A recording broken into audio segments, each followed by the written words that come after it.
الحمد لله نحمده ونستعينه ونستغفره ونؤمن به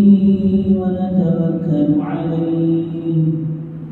ونعوذ بالله من شرور أنفسنا ومن سيئات أعمالنا من يهده الله فلا مضل له ومن يضلله فلا هادي له ونشهد أن لا إله إلا الله وحده لا شريك له ونشهد أن سيدنا وسندنا مولانا محمدا عبده ورسوله أما بعد فأعوذ بالله من الشيطان الرجيم بسم الله الرحمن الرحيم يرفع الله الذين آمنوا منكم والذين أوتوا العلم درجات وقال تعالى في مقام آخر إنما يخشى الله من عباده العلماء وقال رسول الله صلى الله عليه وسلم حب الوطن من الإيمان أو كما قال عليه الصلاة والسلام رب اشرح لي صدري ويسر لي أمري واحلل عقدة من لساني يفقهوا قولي اللهم صل على سيدنا محمد وعلى آل سيدنا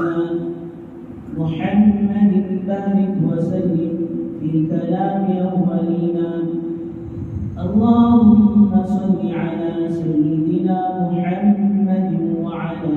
آل سيدنا محمد بارك وسلم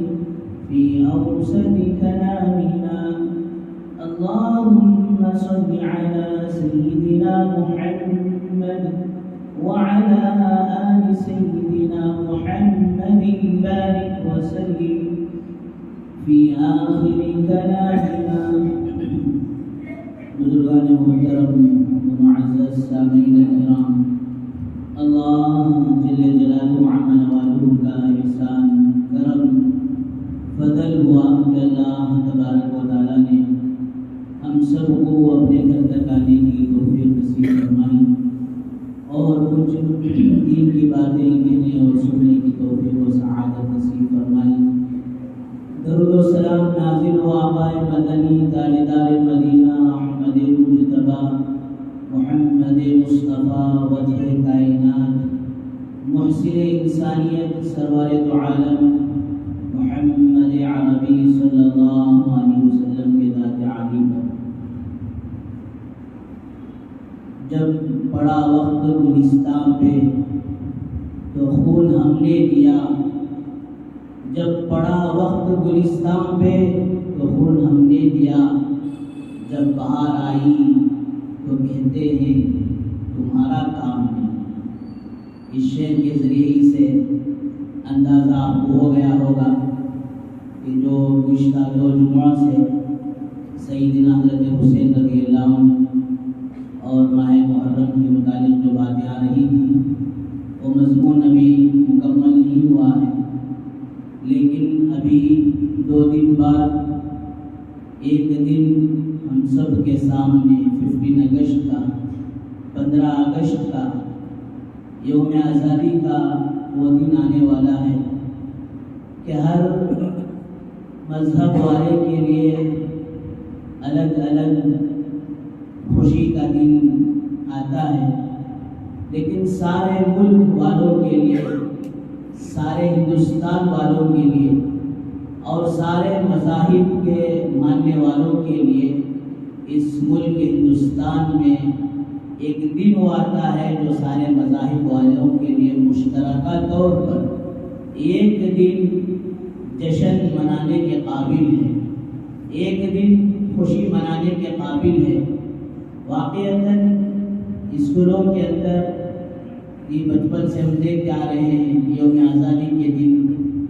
ماشاءاللہ اور رنگولی کے ذریعے سے میاب بھی بنایا جاتا ہے اور جھنڈا بھی کھینچا جاتا ہے اور چاکلیٹ اور پھر مٹھائی بھی بانٹی جاتی ہے. لیکن افسوس کی بات یہ ہے کہ ہندوستان پر قبضہ کس نے جمایا اور اس قبضہ جمانے کے پیچھے ان کا مقصد کیا تھا، اور پھر ہندوستان غلامی کے پنجوں میں جو جکڑ چکا تھا، غلامی کے قید میں جو بند ہو چکا تھا، اس کو آزاد کس نے کرایا؟ یہ آج اللہ معاف فرمائے حضرات علماء کرام کی ایک لمبی داستان ہے اور مسلمانوں نے ہند کی ایک لمبی ہسٹری ہے. آج اللہ معاف فرمائے کہ آج مسلمان اس چیز سے ناواقف ہو گیا. کیا یہ سوشل میڈیا پر آ گیا، کیا یوٹیوب پر آ گیا، اسی کو حقیقت، اسی کو سچائی سمجھنے لگا. محرم کے ٹائم کو بڑے زور سے نوجوان حسین بول کو کیا کہ بولتے نا وہ نکالنے کو یہ پنجے نکالے ہو گلے گلے. ایک بزرگ مل کو پوچھے کہتے بیٹا اتنا زور سے تو یہ حسین بول رہا نا، اتنا زور سے محرم بنانا تھا،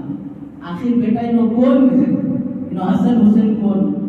وہ دور کو دیکھو بولے کیا جی مولوی صاحب اتنا بھی معلوم نہیں تم نا، ٹیپو سلطان کے بچے گئے. حقیقت نہیں ہے، جوک نہیں ہے.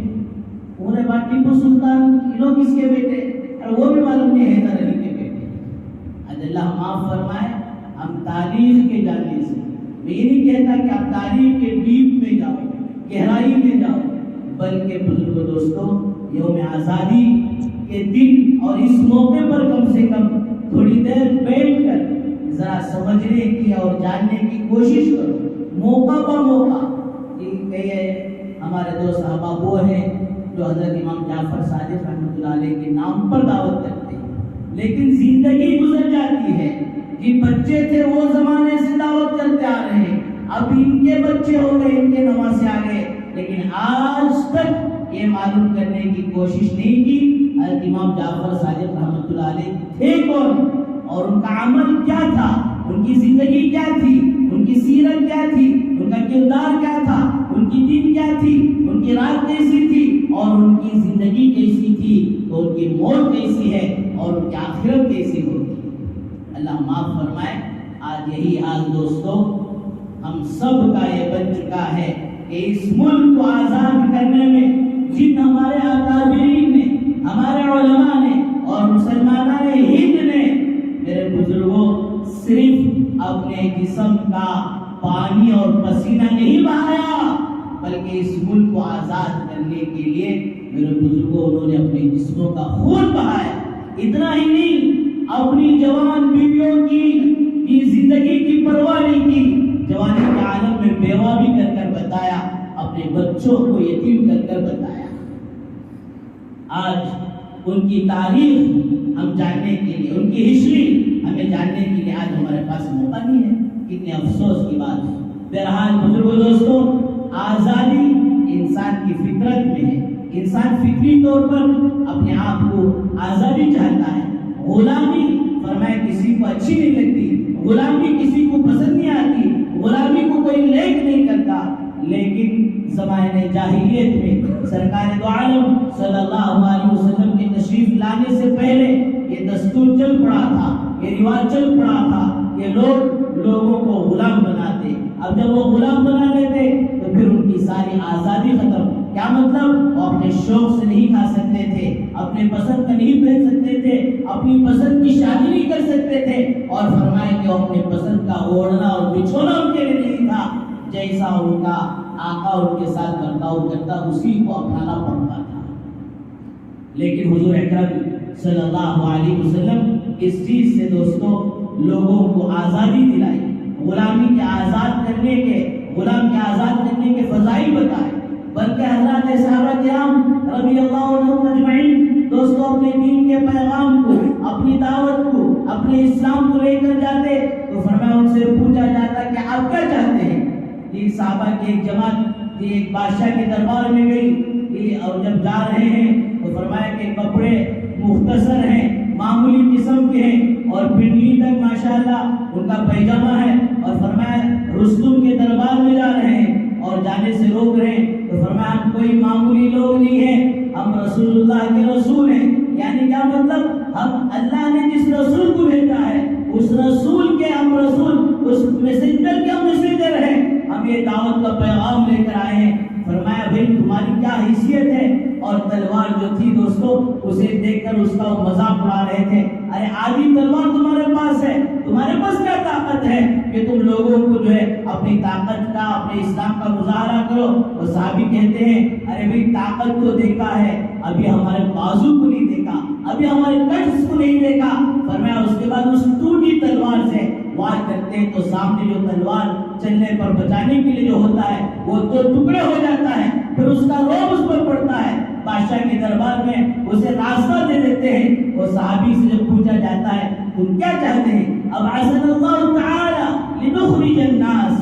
اللہ نے ہمیں ایک میسنجر کی حیثیت سے، ایک پیغام اسلام کا پہنچانے کی حیثیت سے بھیجا ہے، کیا چاہتے ہیں؟ ہم لوگوں کو نکالنا چاہتے ہیں، کس چیز سے؟ من عبادت العباد، ہم بندوں کے غلامی سے نکالنا چاہتے ہیں، اور کیا کرنا چاہتے ہیں؟ من عبادت ربہ تعالی وحدہ،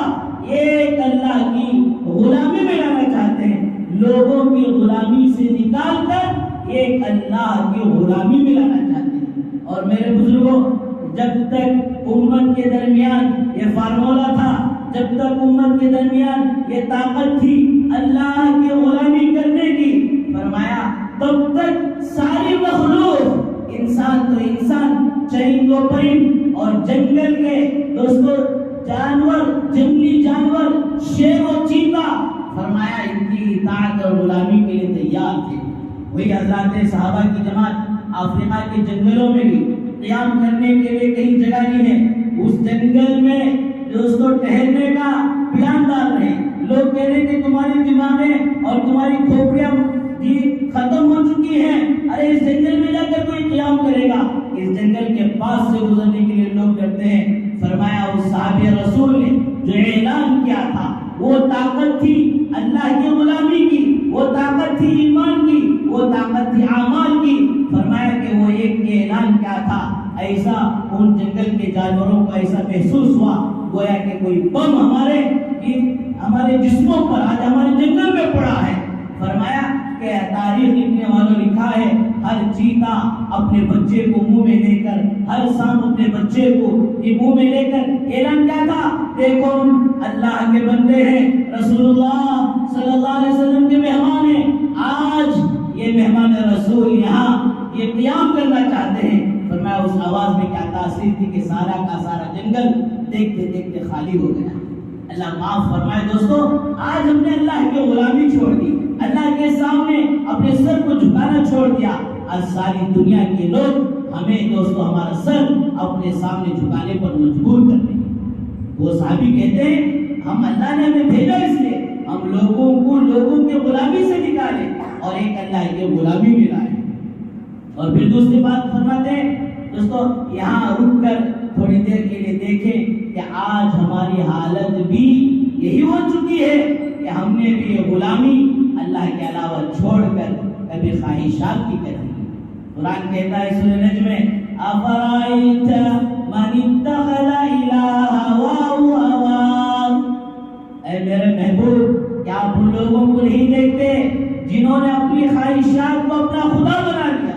اپنی خواہشات کو اپنا رب بنا لیا۔ آج ہم بھی تھوڑی دیر کے لیے دیکھیں کیا واقعتاً ہم بھی اللہ کی غلامی چھوڑ کر کہیں خواہشات کی غلامی تو اختیار نہیں کر لی۔ کتنے مواقع، ابھی تفصیل کا موقع نہیں ہے لیکن آزادی کے بارے میں بتانا ہے دوستو، کتنے موقع آج مسلمانوں کے ایسے ہیں کہ جہاں پر اللہ کی غلامی چھوڑ کر، رسول اکرم صلی اللہ علیہ وسلم کی غلامی چھوڑ کر، اور پھر شریعت کی غلامی چھوڑ کر، قرآن مجید کی غلامی چھوڑ کر، فرمایا خواہشات کی غلامی میں آج مسلمان لگا ہوا ہے۔ پھر دوسری بات جو صحابی فرماتے ہیں من ضیق الدنیا الی سعتها، اور ہمارا مقصد یہ ہے کہ لوگوں کو دنیا کی تنگیوں سے نکال کر آخرت کی وسعت کی طرف لائے۔ اور تیسری بات فرماتے ہیں من جور الادیان الی عدل الاسلام، آج دینوں میں جو یہ ظلم ہے وہ ظلم سے نکال کر ہم اسلام کے اندر جو انصاف ہے اس کی طرف لانا چاہتے ہیں۔ میرا بزرگوں دوستوں، غلامی یہ کسی کو پسند نہیں ہے۔ فطری طور پر آدمی اپنے آپ میں آزادی چاہتا ہے۔ اس کا مطلب یہ نہیں کہ ہم دین سے آزاد ہو جائیں، دین کے تو ہم ضرور پابند ہیں، لیکن اس ملک کے آزاد ہندوستانی ہیں۔ 1602 کے اندر سے فرمایا انگریزوں کا تسلط دوستوں شروع ہوتا ہے۔ وہ بزنس کے لیے اور تجارت کے لیے فرمایا ہندوستان کا سفر کرتے ہیں، اور کالیکٹ کے اندر یہ ایسٹ انڈیا کمپنی کے نام سے فرمایا اپنی کمپنی تو قائم کرتے ہیں، تجارت کرتے کرتے، اس لیے کہ یہاں کی سرزمین بڑی سرخیز تھی۔ چین کے بعد، ملک چائنا کے بعد یہ ساری دنیا کے اندر بڑی بہترین زمین تھی، سونا اگلنے والی زمین تھی، اور یہاں کے مسالے جات ساری دنیا کے اندر جا رہے ہیں۔ ان انگریزوں نے دیکھا اس ہندوستان کی اتنی قیمت ہے اور ان کو اس کی اصلی قیمت کا پتہ نہیں، تو فرمایا انہوں نے یہاں اپنا بزنس، اپنا تجارت تو شروع کیا۔ شروع کرنے کے ساتھ ساتھ پھر ان کی نیتیں بدلی، پھر ان کی نیتیں خراب ہوئی، اپنا قبضہ جمانا چاہا، پھر اپنے دینوں کو ایجاد کرنا چاہا، یہاں تک کہ دوستوں ہندوستان کے رہنے والوں کو اپنے غلامی کے پنجوں میں جکڑنے لگے۔ عام طور پر 47 سے جو ہے ہم سمجھتے ہیں کہ یہ ہندوستان کی انگریزوں کے ساتھ جو ہے لڑائی اور جنگ ہوئی، بلکہ فرمایا اس کی تاریخ تو بہت پہلے سے چل رہی ہے۔ سراج الدولہ بنگال کا وہ یہ نوجوان و بادشاہ، اس سے پہلے علی وردی خان وہ انگریزوں کے خلاف جنگ کرتے ہیں اور پھر انگریزوں کے چھکے چھڑا کر ان کو واپس کرتے ہیں۔ پھر 3 سال بعد اسی سراج الدولہ سے ان کے نواسے سے فرمایا واسطہ پڑتا ہے، اور وہ نوجوان فرمایا اپنی جان پر کھیل کر دوستوں انگریزوں سے یہ مقابلہ کرتا ہے۔ قریب تھا کہ سراج الدولہ کو فتح مل جاتی، کامیابی مل جاتی۔ ہمیشہ نقصان اور خسارہ دوستوں جہاں ہوتا ہے وہ بھی بعض دفعہ اپنے ہی سے ہوتا ہے۔ میر جعفر سراج الدولہ کے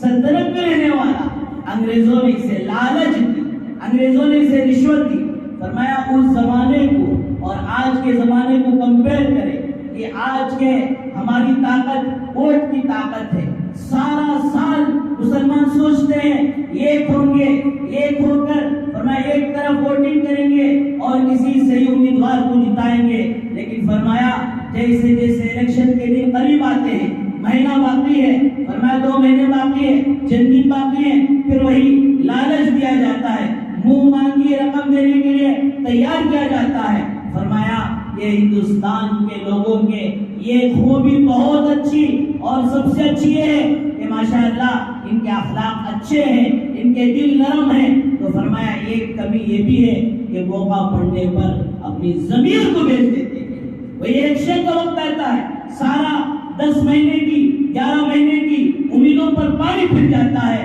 اور جو غلط سلط پارٹی فرمایا کینڈیڈیٹ بنانے کے لیے سہام ادا کرتی ہے، فرمایا یہ نہیں سوچتا کہ 1 مہینے کے کام کی وجہ سے ہمارے پورے علاقے کا اور پورے شہر کا نظام درہم برہم ہو جائے گا، اور جا کر اپنی زمین کو بیچ دیتا ہے۔ جس طرح میر جعفر نے انگریزوں نے اسے لالچ دی اور پھر اسے بتایا کہ فلاں جگہ کا تجھے گورنر بنا دیا جائے گا، فلاں زمین تجھے دے دیا جائے گا، اور تیرے حصے میں اتنے $1 ہم بھیجے دیں گے، فرمایا اس لالچ میں آ کر سراج الدولہ سے غداری کرتا ہے، پھر راز بتاتا ہے۔ دوستو سراج الدولہ وہ پہلا شہنشاہ، وہ پہلا نوجوان ہے جو فرمایا اس ملک کی آزادی کے لیے جوانی کے عالم میں 17 سال کے عالم میں اپنی بیوی کو بیوہ کر کر بچوں کو یتیم کر کر جام شہادت نوش کرتا ہے۔ پھر اس کے بعد انگریزوں کے لیے جو دیوار بنے تھے وہ سیلانگ پٹن کا علاقہ تھا، وہ شہر میسور تھا، یہ نواب حیدر علی خان اور پھر ان کے فرزند حضرت ٹیپو سلطان شہید رحمۃ اللہ۔ یہ آج زیادہ سے زیادہ ٹیپو سلطان کہیں سے گورے چکنے چپاٹے لمبے اونچے ایک بڑی ٹوپی اور ٹوپی کے اوپر سامنے اتنا ہی جانتے ہیں، ارے وہ ٹیپو سلطان نہیں، وہ تو ایک سیریل بنایا گیا ہے، وہ آدمی کوئی اور ہے، حضرت ٹیپو سلطان شہید رحمۃ اللہ علیہ کوئی اور ہے۔ ان کی سیرت عجیب و غریب ہے۔ فرمایا تہجد ناگانی ہوتی، آج بھی دوستو ان کی یادگار سیلانگ پٹن کی وہ جامع مسجد، فرمایا جسے افتتاح جس کی اوپننگ سرمنی کے لیے آپ نے جو شرط رکھی کہ وہ آدمی آج آگے بڑھے اور آگے بڑھ کر کی نماز پڑھائے اور اوپننگ سرمنی کرے، افتتاح کرے، جس نے اپنے زندگی میں کوئی نماز قضا نہ کی ہو۔ فرمایا ایک بڑا مجمع تھا، کسی کی ہمت نہیں ہو سکی، حضرت سر جھکاتے ہوئے، اے اللہ یہ راز آج تک میرے اور آپ کے درمیان میں تھا، کوئی نہیں جانتا تھا، آج مجبوراً مجھے ظاہر کرنا پڑ رہا ہے۔ فرمایا آپ نے آگے بڑھ کر یہ نماز پڑھا کر اس مسجد کا افتتاح کتنا، فرمایا سلطنت خلادات کو سنبھالنا ہے اور سپہ سالار ہیں، سب کچھ ہونے کے باوجود،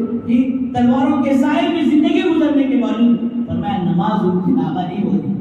جہاں آپ نے، آج لوگ کہتے ہیں فلاں فلاں، ارے جہاں آپ نے یہ مسجد بنائی ہے اپنے وزیر کے خاطر، اور فرمایا کہ ملک میں انصاف اور اپنی ریاست میں انصاف باقی رکھنے کے لیے اسی مسجد کے پیچھے ایک عالیشان مندر بھی بنا کر دیا ہے، اور آج اللہ معاف فرمائے یہ پالش کر کر اپنی حکومت کو جو جتانے والے، نعوذ باللہ من ذالک، اس ٹیپو سلطان شہید رحمۃ اللہ علیہ کو غدار کہتے ہو، ارے غدار کہنے والے غدار وہ نہیں، حقیقت میں غدار تم ہو۔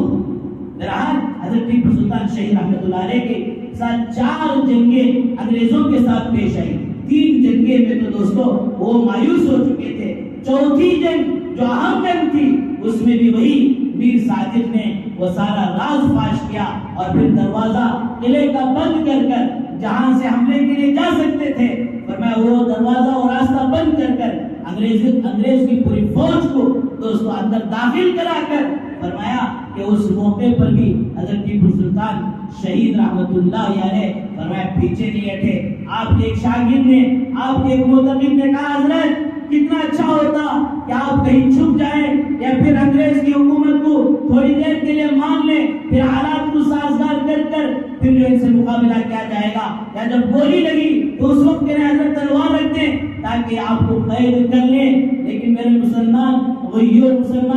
حضرت ٹیپو سلطان شہید رحمت اللہ علیہ نے اس موقع پر تاریخی جملہ کہا، گیدڑ کی 100 سالہ زندگی سے شیر کی 1 دن کی زندگی بہتر ہے۔ آج تمہیں تلوار لے جا کر اس طرح کا کوئی جملہ، اس طرح کا کوئی ڈائریکٹ کہنے کی ضرورت نہیں، لیکن دوستو آج اپنے نفس سے کہو، فجر کا وقت ہو تو اس وقت سے کہو، ایسا مردہ بن کر سونے سے بہتر ہے کہ اللہ کے نام پر اللہ اکبر جب کہا جائے تو اس وقت میں فوراً لبیک کہہ کر یہ ثبوت دوں میں اسی سرزمین ٹیپو سلطان شہید رحمت اللہ علیہ کی ریاست کا رہنے والا، جس طرح آپ نے نماز نہیں چھوڑی میں بھی نماز نہیں چھوڑوں گا۔ بہرحال کہتے جائیں تاریخ اور ہسٹری آپ کی سیرت تو وقت لمبا ہو جائے گا، وقت مختصر ہے۔ اس کے بعد دوستو یہ انگریز یہاں سے قبضہ کرتے کرتے دہلی پہنچتے ہیں، وہاں شاہ ولی اللہ محدث دہلوی رحمۃ اللہ علیہ جن کی حدیث نے بلکہ صرف یہ ملک نہیں عرب ممالک تک آپ کا فیض پہنچایا۔ یہ میں عرض کروں کہ حضرت ضامن شہید رحمۃ اللہ علیہ، حضرت حاجی امداد اللہ مہاجر مکی رحمۃ اللہ علیہ فرمایا خانقاہ کے اندر بیٹھ کر اللہ اللہ کرنے والے بزرگ حضرت رشید احمد گنگوئی رحمۃ اللہ علیہ فرمایا کلاس میں بیٹھ کر بچوں کو بخاری پڑھانے والے، درس دینے والے، جب ملک پر حالات آئے، جب انگریزوں کا قبضہ ہونے لگا، اگر انگریزوں کا قبضہ ہو گیا تو پھر ہم نہ تو بچوں کو پڑھا سکتے ہیں، ان کے عقیدوں کے اندر بگاڑ آ جائے گا، ان کی غلامی میں چلے جائیں گے، اپنے اللہ کرنے کو اس موقع پر چھوڑا، اپنے درس و تدریس کو اس موقع پر چھوڑا، سب نے متفقہ طور پر دوستو ایک ہو کر فرمایا اس انگریز سے اس ملک کی آزادی کے لیے اپنے جانوں کا نذرانہ پیش کر دیا۔ آج بھی دوستو الیکشن آئے، ان فرقہ پرست طاقتوں سے نمٹنے کے لیے سارے مسلمان فرمایا اپنے مسلکوں کو چھوڑ کر، اپنے مشرب کو چھوڑ کر ایک ہو کر مسلمانوں کے نام پر دوستو ایک ہو کر پورے یکجہتی کے ساتھ اللہ سے مانگ کر فرمایا دوستو اگر مسلمان ایک ہو کر کھڑا ہوگا تو اب بھی وہ دور دور نہیں کہ پھر ملک کا دوستو نقشہ ضرور بدل سکتا ہے، لیکن اللہ معاف فرمائے ہم اپنے موقع پر شیخ اپنا دیکھ کے نام پر فرمایا دوستوں کو بھی جدوجہد کرنے کے لیے آگے نہیں بڑھتے، تو حضرت شاہ ولی اللہ محدث دہلوی رحمۃ اللہ علیہ نے انگریزوں کے خلاف یہ فتویٰ جاری کیا کہ اب ہمارا ملک دارالحرب ہو چکا ہے، ان انگریزوں کی غلامی اختیار اب ہمیں نہیں کرنا ہے۔ فرمایا وہ اللہ کے یہ ولی کے ہاتھ سے لکھا ہوا اور فارسی زبان کے اندر فتوے کی 3 لائن ہندوستان کے سارے جگہوں میں لانے پہنچایا۔ اس کے بعد لمبی تاریخ ہے، ان کے شاگرد ان کے بیٹے حضرت شاہ عبدالعزیز دہلوی رحمۃ اللہ علیہ اس تاریخ کو لے کر چلے، پھر سر سید شہید احمد رحمۃ اللہ علیہ، پھر اس کے بعد دوستو ایک وقفے کے بعد فرمایا دارالعلوم دیوبند کے اندر سے تحریک چلی، حضرت شیخ الہند مفتی محمود الحسن رحمۃ اللہ علیہ فرمایا یہ 1917 سے لے کر 20 تک 3 سال مالٹا کی جیل میں فرمایا بند رہے، صرف اسی وجہ سے انگریز نے کہا ہے محمود تو ایک فتویٰ جاری ہمارے خلاف جو تم نے فتویٰ دیا ہے اس فتوے کو واپس لے لو اور یہ کہہ دو کہ انگریزوں کے خلاف جہاد نہیں کیا جائے گا۔ فرمایا حضرت ماننے کے لیے تیار نہیں تھے۔ 3 سال پورے مالٹا کی جیل میں، یورپ کی جیل میں، ٹھنڈا علاقہ یہ لنگ جسے کہتے ہیں، فرمایا ایسے علاقے میں 3 سال صعوبتیں برداشت کرتے رہے۔ ہر دن انگریز رات میں آتا اور صرف اسی بات کا مطالبہ کرتا۔ یہ سارے دوستوں کیا تھے؟ جی فرمایا وہی تھے کہ باطل کے سامنے سر کٹ سکتا ہے، جھک نہیں سکتا۔ وہ حضرت حسین رضی اللہ عنہ جو کربلا کے میدان میں کہا تھا کہ باطل کے سامنے سر کٹ تو سکتا ہے، جھک نہیں سکتا۔ فرمایا یہی مشن تھا، یہی اللہ والوں کی زندگیوں میں تھا۔ فرمایا جب حضرت شیخ الہند رحمۃ اللہ علیہ کا انتقال ہوا ہے، 3 سال کے بعد جب واپس آئے 20 میں، تو گاندھی جی جو باہر پڑھ کر آئے تھے، حضرت نے کہا کہ یہ صرف انگریزوں کے ساتھ مسلمانوں کی لڑائی نہیں، اس لیے کہ انگریز جو آج کی یہ حکومت کی پالیسی اختیار کرتی ہے آپس میں لڑاؤ سیاست کرو، فرمایا اس طرح کا پھوٹ بھی ڈال رہا تھا، تو انہوں نے اسے ساتھ دیا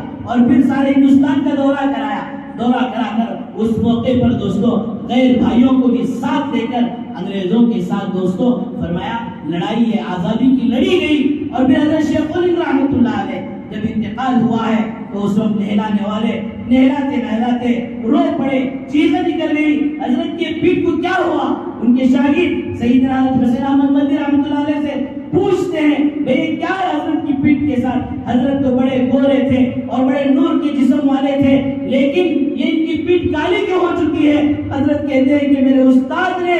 آج تک یہ راز کو چھپا کر رکھنے کے لیے کہا تھا، آج حضرت حیات نہیں ہے اس لیے میں مجبوراً کہہ رہا ہوں۔ ہر دن رات میں انگریز آتا اور میرے استاد محترم کو لے کر جاتا، صرف ایک بات کا مطالبہ تھا کہ یہ جو فتویٰ تم نے انگریزوں کے خلاف دیا ہے اسے محمود واپس لے لو۔ حضرت نہ کرتے، حضرت نہیں مانتے تھے، گرم گرم سلاخیں اٹھا کر حضرت کی پیٹ پر داغا جاتا۔ اور ہندوستان کے بمنہلی کے مسلمانوں، یہ ملک ایسے ہی آزاد نہیں ہوا، ہمارے اکابرین کا خون بہا، ہمارے اکابرین کی جانیں۔ فرمایا کہ آج بھی غیر تسلیم کرتے ہیں، نام یاد نہیں آ رہا، اس غیر پنڈت نے لکھا ہے آزادی کے وقت 2 لاکھ مسلمانوں نے اپنی جانوں کا نذرانہ دیا ہے، اور فرمایا آج ہمیں غدار کہا جاتا ہے۔ اس میں میرے بزرگوں تاریخ جانو، اپنی نسلوں کو بتاؤ اور اپنے ملک کے یہ غیر مسلم بھائیوں کو بھی یہ تاریخ بتاؤ۔ بہرحال اللہ تعالیٰ سے دعا کریں کہ اللہ تعالیٰ وہ جو ہمارے اکابرین نے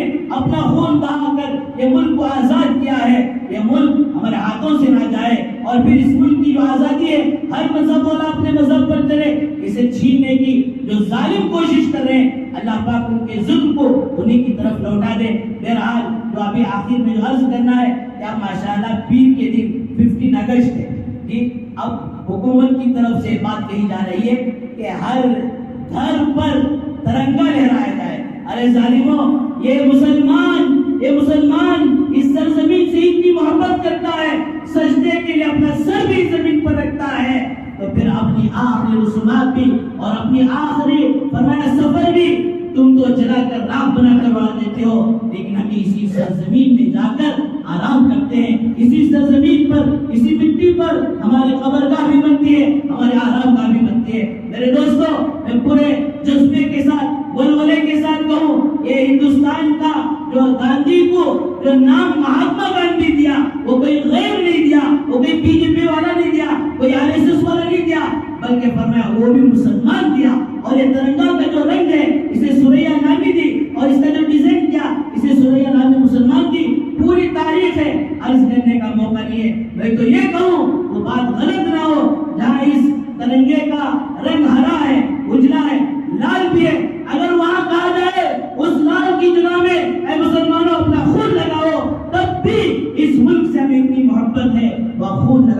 پیچھے نہیں ہٹیں۔ میرے بزرگوں، ابھی ترنگا لگانے کے لیے کہا جا رہا ہے اتنے جھنڈے لگاؤ، ہر گھر پر جھنڈا لگا کر، یہ کیا پالش کر کر، آج کا دور کیا ہے، یہ میک اپ کر کر شادیاں کر دیتے ہیں، میک اپ کر کر اپنی محبت جتاتے ہو، اپنے جگر سے، اپنے دل و جان سے ہم اس ملک سے محبت کرتے ہیں۔ کیوں کرتے ہیں؟ ہمارے آقا نے فرمایا حب الوطن من الایمان، اپنے ملک سے محبت کرنا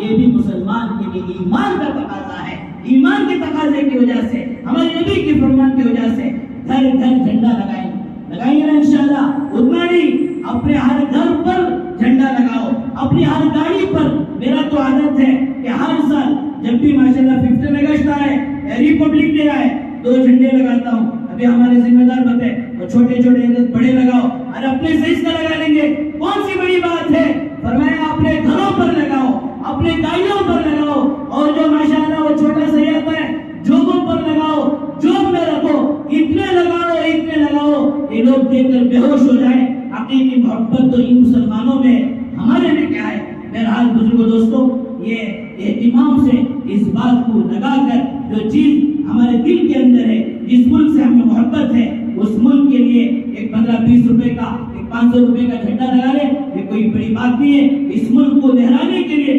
آزادی کا پرچم لہرانے کے لیے ہمارے اللہ والوں نے خون بہایا ہے۔ یہ جھنڈا ہمارے لیے کیا طاقت، کیا حیثیت رکھتا ہے؟ فرمایا خوشی کے ساتھ، پورے جذبے کے ساتھ، شوق کے ساتھ، موقع اللہ دے آپ کے علاقے میں کہیں ماشاءاللہ 15 اگست کا جلسہ ہوتا ہے، اس جلسے میں یہ شریک ہو۔ ماشاءاللہ اس بار مدرسے مہاجر میں ہم ہر سال چاہتے تھے کہ جگہ کی تنگی ہے، کوئی فیلڈ نہیں ہے، اس لیے نہیں کریں گے، لیکن اب حالات ایسے ہیں، جتنی تنگی ہے اسی تنگی میں ماشاءاللہ 15 اگست کا جلسہ ہوگا۔ 8 سے 9 کے درمیان، 9:30 کے درمیان انشاءاللہ جلسہ ہوگا۔ آپ یہاں شریک ہونا چاہتے ہیں تو یہاں بھی شریک ہوں۔ صدر محترم انشاءاللہ پرچم کشائی کریں گے، اور مدرسے کے چھوٹے چھوٹے بچے یہ ملک کیا تھا، اس ملک کو کس نے آزاد کیا، کنڑا میں، انگلش میں، اردو میں، مختصر طور پر انشاءاللہ وہاں بیانات بھی ہوں گے، اور پھر سارے جہاں سے اچھا ہندوستان ہمارا علامہ اقبال کا ماشاءاللہ وہ جو ترانہ ہے